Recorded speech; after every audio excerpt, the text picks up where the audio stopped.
Ratusan warga binaan permasyarakatan Pak Jo Palembang, khususnya yang beragama Islam, mendapatkan remisi khusus Hari Raya Idul Fitri 1445 Hijriah.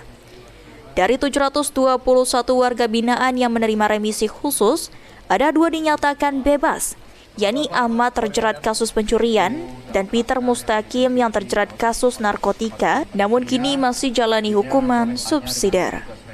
Remisi ini diberikan sebagai bentuk penghargaan dari pemerintah kepada warga binaan, khususnya yang berlakuan baik selama jalani masa hukuman.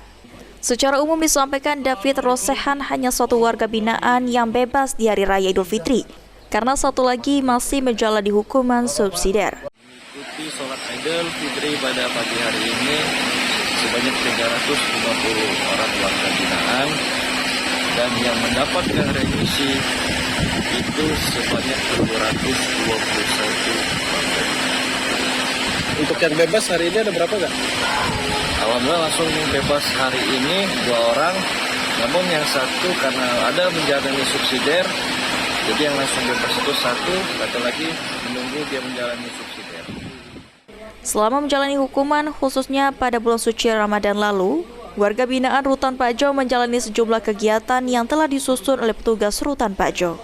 Lutfi, PAL TV.